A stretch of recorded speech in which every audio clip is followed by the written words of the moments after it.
Salut les passionnés de foot et bienvenue sur le terrain. Aujourd'hui, on revient sur un moment clé de cette saison en Liga, le choc entre le Betis et le FC Barcelone, marqué par les retrouvailles très attendues entre Vitor Roque et son club officiel, le Barça. Un match qui a tenu toutes ses promesses et pourtant, il reste des débats à la fois sur le terrain et en dehors. Alors, installez-vous confortablement et c'est parti pour une analyse complète de ce duel.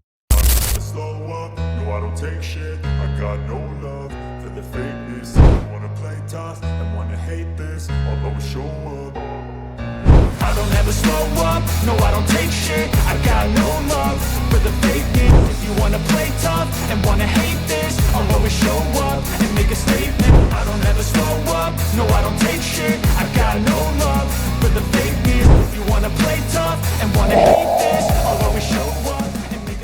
Depuis son prêt au Betis en début de saison, Vitor Roque n'a cessé d'attirer les regards. Ce jeune prodige, sous contrat avec le Barça jusqu'en 2031, est en pleine phase d'adaptation en Europe.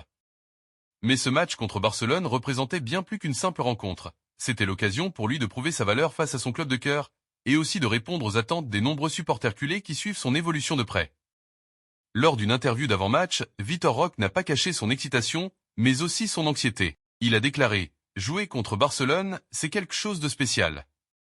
J'aimerais marquer, mais je ne célébrerai pas, par respect pour ce club incroyable. Des mots qui ont touché les supporters blaugrana, mais qui ont également ajouté de la pression sur les épaules du jeune attaquant. Quand le coup d'envoi a été donné, toutes les caméras étaient braquées sur Vitor Roque. Malgré une titularisation inattendue, il a montré beaucoup de détermination, mais son rendement a divisé les observateurs. Certains pensent qu'il a été solide dans le pressing et les phases offensives, tandis que d'autres estiment qu'il a manqué de réalisme et n'a pas su faire la différence. Statistiquement, il reste sur 3 buts en 13 matchs avec le Betis, un bilan qui soulève des questions.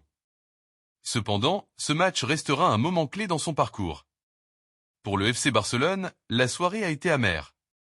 Après une performance décevante, l'entraîneur en sifflique n'a pas mâché ses mots: « Je suis vraiment déçu de ce qui s'est passé sur le terrain. C'était un match que nous devions gagner. » Une déclaration qui reflète l'urgence pour le Barça de ne pas perdre de points dans cette Liga extrêmement compétitive, où chaque match compte pour maintenir leur position de leader.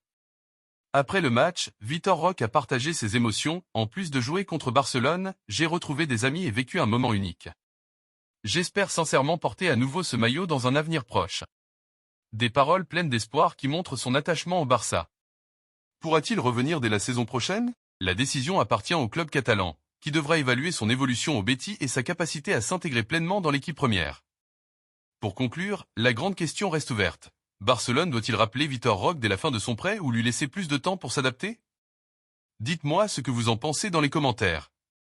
Je lirai vos réponses dans une prochaine vidéo, alors lâchez vos avis et vos arguments. Merci d'avoir suivi cette analyse jusqu'au bout. Si la vidéo vous a plu, pensez à laisser un like et à vous abonner à Le Terrain pour ne rien manquer de l'actualité foot. À très vite pour une nouvelle vidéo, ciao les passionnés.